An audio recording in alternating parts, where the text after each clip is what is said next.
This is the slideshow of my 6-week trip to Thailand in November and December 2018. This trip I flew with Thai Airways, as you can see, on a Boeing 777-300.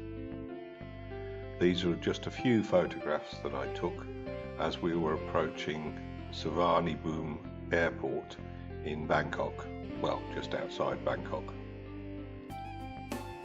I'd originally planned to stay for a couple of days at the Nana Hotel in Bangkok to adjust my body clock. I'm not as young as I used to be. This is a view from the hotel window towards Nana Plaza. This is a Thai American I met. We just sat and had a coffee and a beer outside the hotel one evening. I then flew north. This is our house in Van Nong Lao, as I'd arranged to meet a friend of mine, Ian Buchanan, that I knew from 2014 when I met him in Bulgaria on another bike trip. This is us at the waterfall. This is about 5 kilometers from the family house, and with one of my wife's sisters at their house. My brother-in-law is a mechanic. He was busy sorting out someone's air conditioning unit while we were there. We'd hired a couple of CBF 250Ls, and we were going our way for a few days riding. This is Barn Sakuna Resort in Chiang Kong, up in the north. Absolutely stunning place. It had only just opened, so we were one of the first few guests there. Sakuna, Mai and David are the owners. David's American, who'd spent most of his life in Asia. These are the rooms, and the outlook on all the rooms is across the river and over into Laos. Absolutely stunning place. I can highly recommend it to everybody or anybody that might be going into that area. Very welcoming people, and David's an off-road rider. Well, in fact they both are, and they're quite willing to take you out onto local tracks, and they did. This is just a coffee stop on one of our little trips.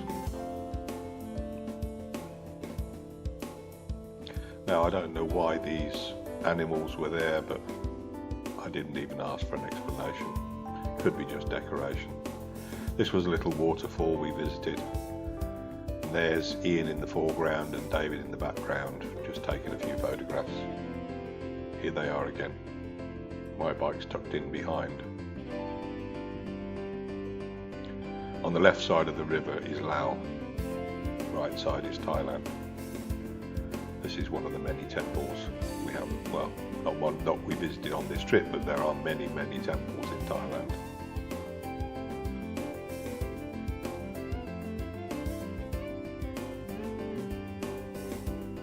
They're very much into gold icons. And of course we did some off-roading.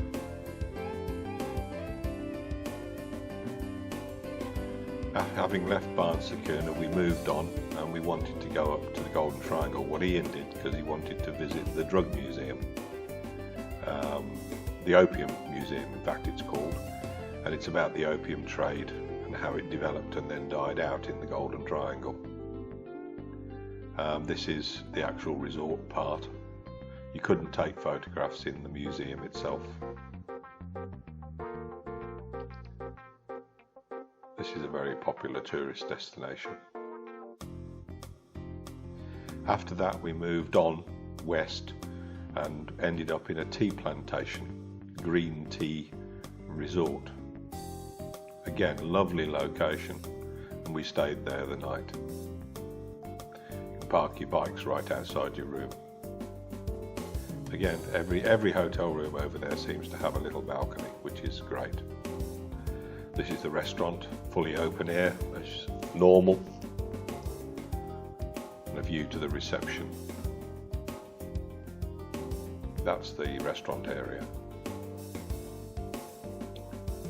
And a few more shots of the tea plantation itself in the surrounding hills. You can see all the tea bushes in line. They can walk up and down and pick.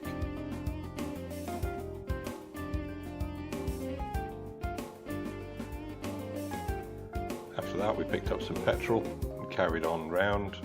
I think we went to see Doi Tung next. I can't remember if Doi Tung was before or after this. Anyway, this was just another little temple we stopped at. And then also a few roadside stops to take some photographs and take in the scenery. This was one of them.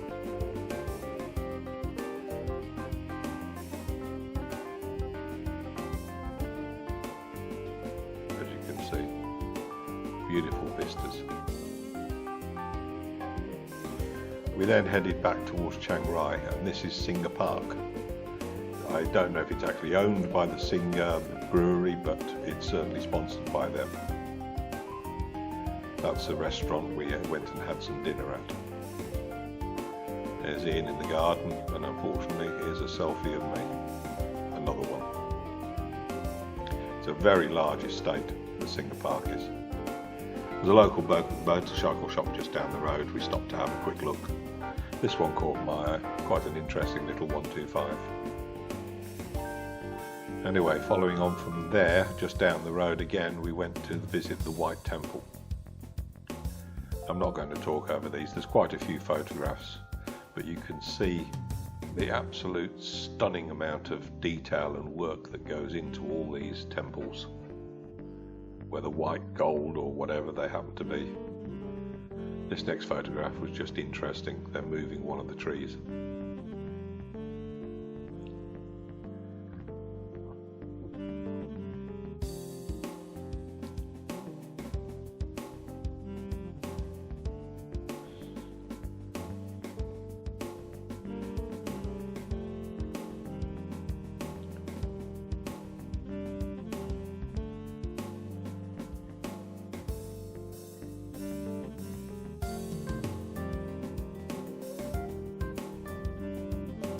Look at the details on this next house. Absolute fine detail. And here, everywhere you look, incredible detail.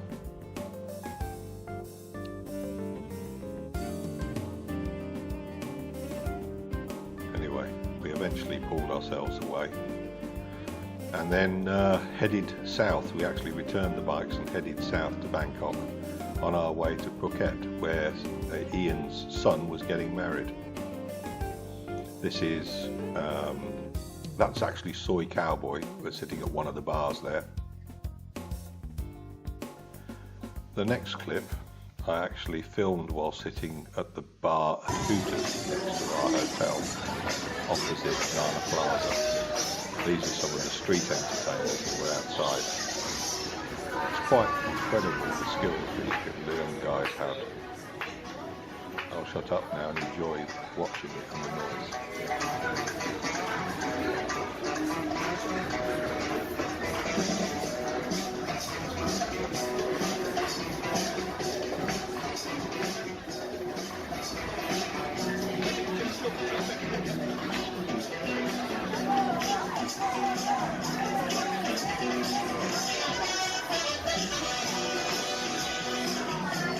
That alone is incredible.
Anyway, after leaving Bangkok, we headed on finally to the location of the wedding, which was south of Phuket Island. Actually, I think this is the Cape Panwa Hotel where we were staying. Again, lovely rooms down there, but it wasn't a cheap hotel, but a lot cheaper than where most of the guests were staying. Ian suggested this place and I was quite happy to agree. Again, beautiful, but my actual impressions overall of Phuket was that it's far too overdeveloped. They've actually turned a beautiful place, to me, into somewhere I just don't want to go again. It's awful, it really is. And I didn't even go to Bangla Road over in the main town. I really didn't want to. That's even worse. Anyway, this was the location of the wedding. That was Ian, as you saw, proud dad, taking a few photos. In fact, I'll mention now quickly while we're watching some of these preparation photos that right after the wedding, the heavens opened for about an hour and we had a tropical storm. So it was well timed and very lucky. Here's the bridesmaids being escorted, well, coming in.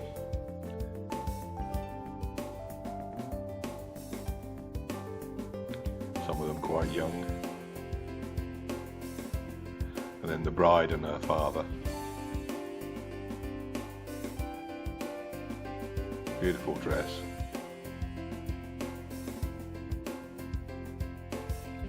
This was actually more of a blessing than an actual wedding. I think they'd actually done the deed in England in a registry office before coming out.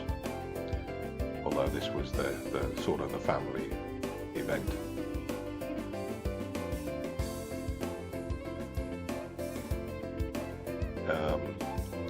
I forget Ian's son's name, but he's an ex-Royal Marine Commando, and all the groomsmen there and quite a few of the guests were all ex-Marines as well.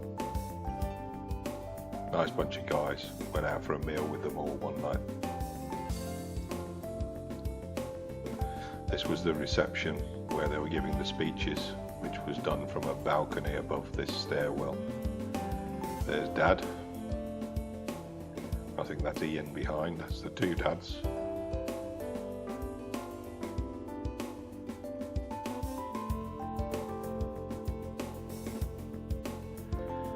Apparently later on it got a bit silly and they had naked bar again. So all the Marines stripped off to the underwood, well to nothing in fact, naked, and were carrying the bride around on their shoulders. We stayed an extra day there, and this was the other room that they managed to give me. I couldn't stay in the same room. Again, quite nice. Nice seating area. All of the rooms in this hotel were nice. And then I flew back to Ban Nong Lao and to the house there. I'd arranged to hire another bike, a CB500, to continue the holiday. Because I'd left Ian in Phuket, he was due to fly back to the UK straight after the wedding. This was me. Well, that's actually my brother-in-law driving their, well, I don't know whether you call it tractor, their truck, Thai style truck. Very useful though for carrying bags of rice around. Coconuts in the garden.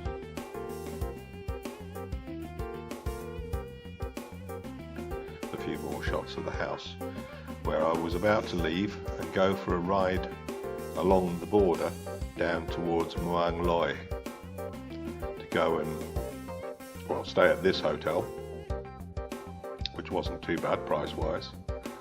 Again, there weren't many guests, but also to visit Chris Roma, a German guy who ran a biker bar in Loi. This is it, one evening. I haven't taken actually a lot of photographs there, but I thoroughly recommend it if you're in the area to go and try it. What I didn't expect to get there was an absolutely delicious schnitzel. I don't know why, but they serve really good Western food as well as Thai food. This is the local reservoir a few kilometres outside Loi. I went out for a ride one day. nice reservoir, nice lot of boats on it. Again, pretty deserted while I was there. I think I was just before high season. High season really starts in December and goes through until February in Thailand. For foreigners anyway. I didn't see anybody taking these craft out. I don't even know what they're really there for, are they? Well, I just don't know. This is the car park. I then went to visit the temple in Loei as well. It was really nice. Loei is quite a busy town, as most Thai towns are. And this was really nice, quiet, peaceful place just to sit and walk around and, you know, relax a bit from the hustle and bustle. It was very welcome. I'm not sure, but a car seemed to follow me in and then park up, and there was someone there watching me. I'm assuming it was probably police wondering what I was doing. Doesn't really matter, I wasn't up to any good anyway. I wasn't up to anything bad, so it was redundant. They went eventually.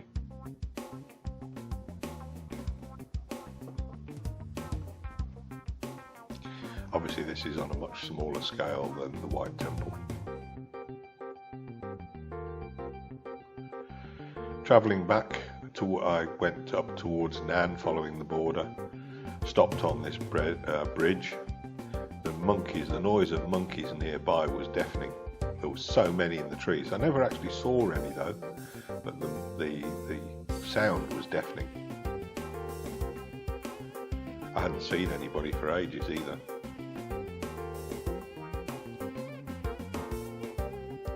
Anyway, I got to Nan that evening. This is the hotel I stayed at in Nan.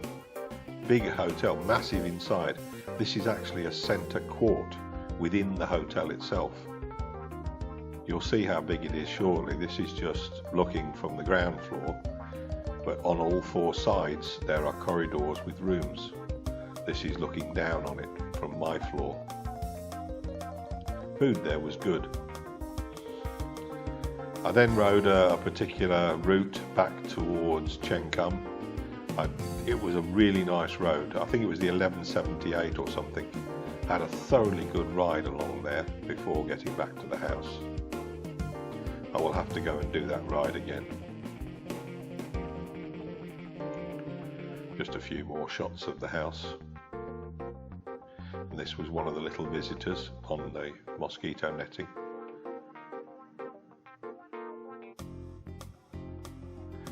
Coming very close to the end of my trip, but I did take another ride out.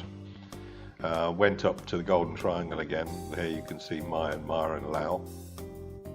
This is the market right by the border into Myanmar, and that cost me, I think it was 20 baht or something, about 50p for that rice and pork. And this was inside the covered market. I think it cost me more to park than it did to eat. Anyway, I followed the board around. This is looking over into Myanmar. Behind the bike is Myanmar.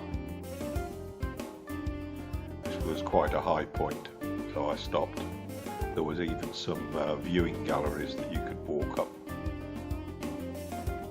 All that's Myanmar in the picture.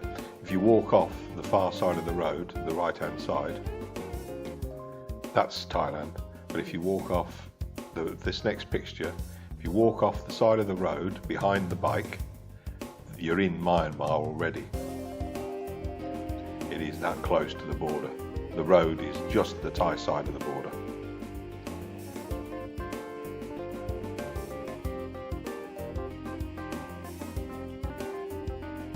Anyway, my time up there soon came to an end. I had to return the hire bike.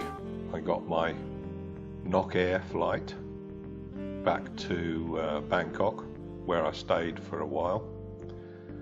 And well, this is a few shots in Bangkok of Hooters as well. Well, that's Nana Plaza, taken from the Hooters bar. The next one is Hillary 4. There's Hillary 3, 2 and 1 also in that area. huge money-making area. And then this is inside Hooters itself, with some of the girls dancing as they do every hour. This was one of my, this next photo is one of my servers. They all speak extremely good English and they're all very professional. Now this next one, this is going to stay on the screen for a while. But these blue lines are actually the trips, or a lot of the routes that I actually did, going south east to Loy, where the green star is, to right up in the north where you've got the red star, and then Cheng Kum is roughly where the blue triangle is. Anyway, that's about it for now. Thanks for watching, and goodbye.